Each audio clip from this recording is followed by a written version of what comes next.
हमें मालूम है कि परमात्मा हमारे दुखों का निवारण करता है।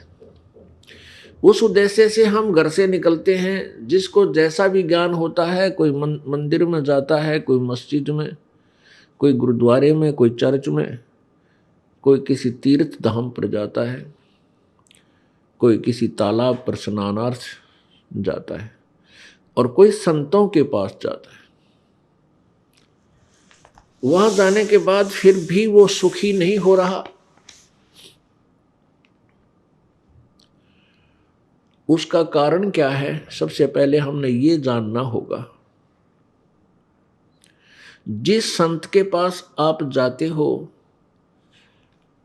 वो आपको कोई ना कोई जंतर मंत्र भक्ति साधना का अवश्य बताता है कि आप ऐसे करो, आपका कष्ट निवारण हो जाएगा। तो जो दुखी है, जैसे कोई रोगी वैद्य के पास जाता है, वैद्य उसको जो दवाई देता है, औषधि देता है, वो उसको खाता है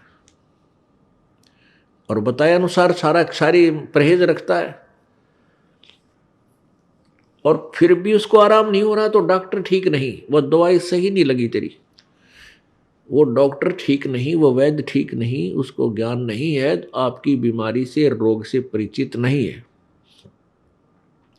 तो क्या करते हैं? फिर दूसरे वैद्य के पास जाते हैं, फिर तीसरे के पास जाते हैं। जब तक रोग नहीं कटेगा तब तक आप चैन से बैठ नहीं सकते, और न ही बैठना चाहिए।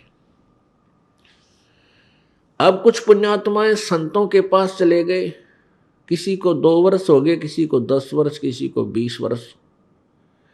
आपत्तियां ज्यों की त्यों बनी हुई हैं। कुछ पुण्यात्मा केवल परमात्मा प्राप्ति यानी अपना आत्म कल्याण समझकर वहां गए उन संतों के पास कि गुरु बिन मोक्ष नहीं होता। ये भी उनको ज्ञान हुआ कि गुरु अवश्य होना चाहिए, गुरु बिन भक्ति भी नहीं बन सकती। ये भी तथ्य है, सत्य है। लेकिन गुरु पूरा हो, अधूरे गुरुओं से, नीम हकीम वैद्यों से स्वासथ्य प्राप्त नहीं हो सकता, रोग कट नहीं सकता। इसलिए हम जो पुण्य आत्मा थी वो इन संतों के पास पहुंच गए। लाखों और करोड़ों की संख्या में वहां जन समूह एकत्रित हो गया। अब वहां उनको लाभ नहीं हो रहा। जैसे जब तक जीव के पुण्य, पूर्व जन्म के पुण्य चलते हैं, तब तक वो किसी भी साधना को कर रहा है, किसी भी संत के पास वो गया हुआ है, उसके पूर्व जन्म के पुण्यों से अच्छा लाभ मिल रहा है, वो सुखी है।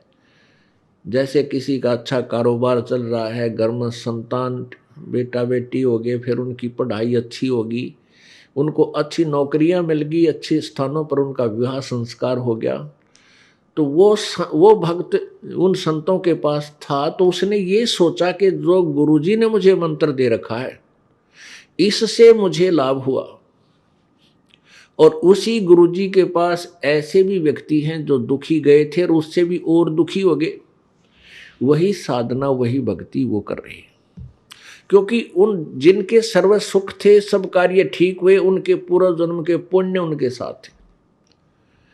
और जिनको लाभ पहले ही नहीं था वो और भी चले गए, वहां जाने के बाद और भी दुखी हो गए। तो उनका पुण्य पूर्व जन्म का नहीं था, पाप उन्हें भोगने ही पड़ रहे हैं। तो फिर वो संत उनको क्या कहते हैं? जो दुखी थे और सुख नहीं हुआ, उनको कहते हैं कि तुम्हारे प्रारब्ध का जो भोग है ये तो भाई भोगना ही पड़ेगा। भक्ति करो, आगे वाले जीवन में तुम सुखी हो जाओगे।